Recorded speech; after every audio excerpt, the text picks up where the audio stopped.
everybody, welcome to Leaderboard Esports. I'm Judy Jetset. And I'm Jim Basco. And we are here on Hero Select to talk about awesome players in esports doing awesome things. Yeah, and this week we're going to be talking about Saebyeolbe, the tracer specialist from the NYXL. Awesome. He did an amazing job in the Stage 3 title matches recently. Yeah, and he kind of just established himself, not just established, re-established himself as the best tracer in the world. It's not an easy feat after Boston went undefeated in Stage 3. New York met them in the title matches of Stage 3 and then took them 3-0 in the finals. And Swept them. Yeah, and it's, you know, it's not in particular due to Saebyeolbe's exceptional mechanical skill. Like, yeah, he can land pulse bombs, he will get those kills if he needs to, but it's not like his aim is pinpoint accurate, you know what I mean? If you want pinpoint accuracy, go to Snillo, go to Carpe or something like that. Interesting, because tracers are really, like, demanding character. You need to be accurate with that. You need to be absolutely accurate. You need to be pinpoint with your blinks. You need to know where you're going and have that like map established before you go and execute. And Saebyeolbe plays in such a manner that his game sense allows him to like he kind of toys with the enemy tracer, the enemy tanks, and makes them think that they're gonna be able to kill him. So, you know, he baits them out. He exactly. Plays coy, He's right? like, come. All right. And it's like, he'll bait them into situations that's favorable for his team. He'll have that information and he'll constantly relay it. And Meko and Mono, the two tanks from the NYXL, their coordination is off the charts. You know, we have a couple videos of that up. You can check that out, but their coordination is absolutely off the charts. One call and they're diving in. And all it takes is a good team for Saebyeolbe to pop off. And that's what we saw. That's amazing. Yeah. So I would say, what do you think is like Saebyeolbe's plan? Yeah. Do you think that he is, because he's not the shot caller of the team. No. So he is playing kind of almost reactively, or he's proper scouting, right? Yeah, right. The way like ideally, and this is the way Saebyeolbe plays, the way a tracer works is she looks at the way that her personal team is set up and she looks at the way the enemy team is set up. And there's like these imaginary lines of war, you know what I mean? Sure, like choke points in the map. Right. Right. And so where your team is lined up, you're pushing up, and tracer, her job is to complete the furthest side and try to get behind the enemy team and then try to draw something out, right?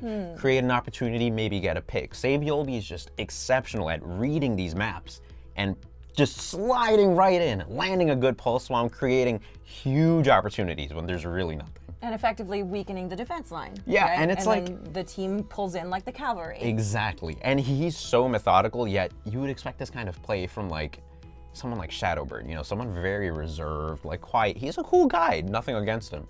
But Saebyeolbe, you know, he's married man club. He's literally, he's such a lovable guy. He's super friendly. If you watch any of the NYXL videos, you know this guy's a baller. He's so beast. Dude, like He's even his so name, What? his name is like meteor showers at dawn.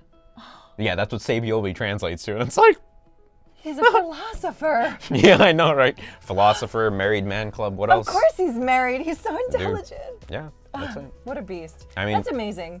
So it's funny that you mentioned that like the jewel of his play style is in his decision making and not necessarily, and with someone like Tracer, it's got to be kind of these split second almost details. Yeah. Right? Like turning left when someone else wouldn't turn left, like makes all the difference in these high level games, right?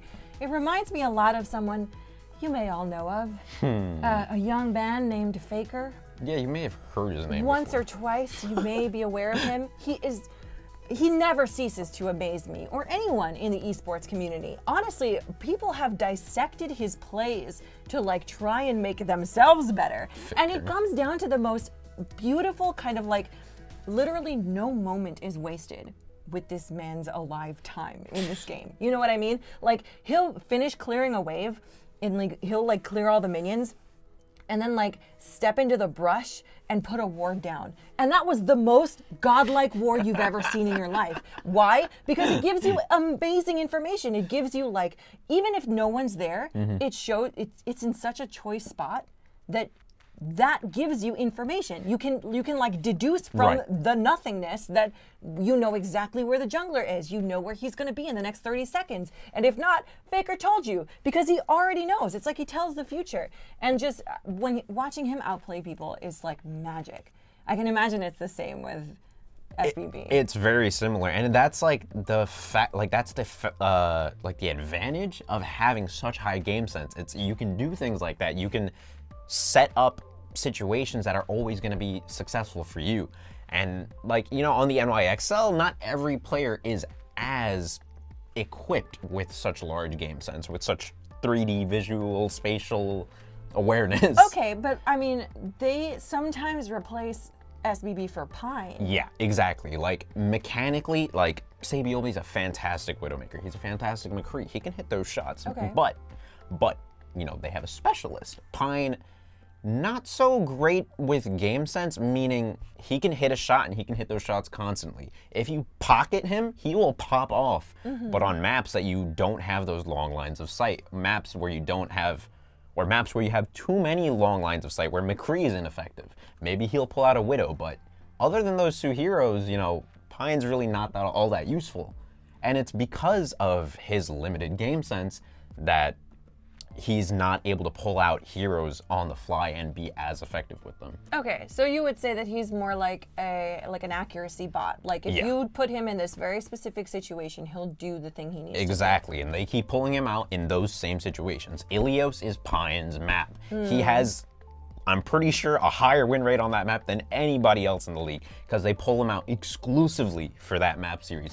And he pops off. It's a Widowmaker heavy map. It's a McCree heavy map. It's beautiful. But, you know. And you don't have many vantage points, right? Like, there are very few places that these people are going to go, and he could cover those. Yeah. Because I feel like what you're saying is that SBB can really, like, he can make the opportunities. He can create them just by mentally manipulating the players. Whereas it's not Pine, even, he shoots really well and gets those kills, and that's how he makes his. Right. And, you know, the fact of the matter at this point of the game, right? Like, there's a lot of people trying to go pro right now. And it's like, to be able to go pro in Overwatch right now, the way that you have to approach it rewards microplay a lot because you have to grind the ladder.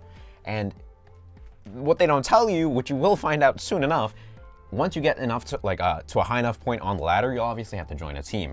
Once you join a team, then you have to learn the whole macro side of the game, which you may have learned on the ladder, but isn't necessarily rewarding. Yeah, I definitely don't feel like the ladder gives you the opportunity to flex that sort of thing. You know what I mean? Right. Because you can be communicative, but that doesn't mean your teammates are going to communicate back. Exactly. Or use that information appropriately. Exactly. You could be the best main tank in the world. You could be the best Winston player in the world. You won't climb unless you're friendly diva or your team dives with you. Like if you're playing Orisa, if your team doesn't play behind your shield, you're of no use to them. It's not your fault, but you can't, like, it's like, what do you do? That's almost the curse of the game being so team oriented that you can't rely necessarily on people you don't talk to. Right. And it's hard at that point to try and choose a role and get very good at it, because what competitive queue becomes is you have to react to what your team is doing and fill in the role, and how well you can fill in that role is how well your team will end up doing. Because everyone else is comfortable, if you can provide that extra leg up, then maybe you can win and climb the ladder. But see, like, that versatility is not something that is gonna be relevant in competitive play, like real competitive play. Because that versatility doesn't necessarily make your game sense better. It just makes you mechanically decent at a variation of champions. Right, against random puggers. Puggers. PogChamp.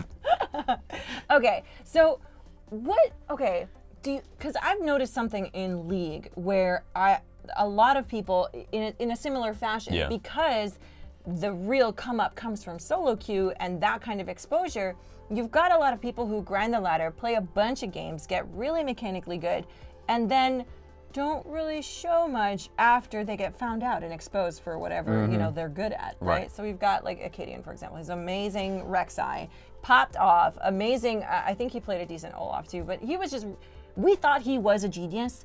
Then he got exposed, and then we've never kind of seen him ever again because he was kind of mediocre after you found his one strat.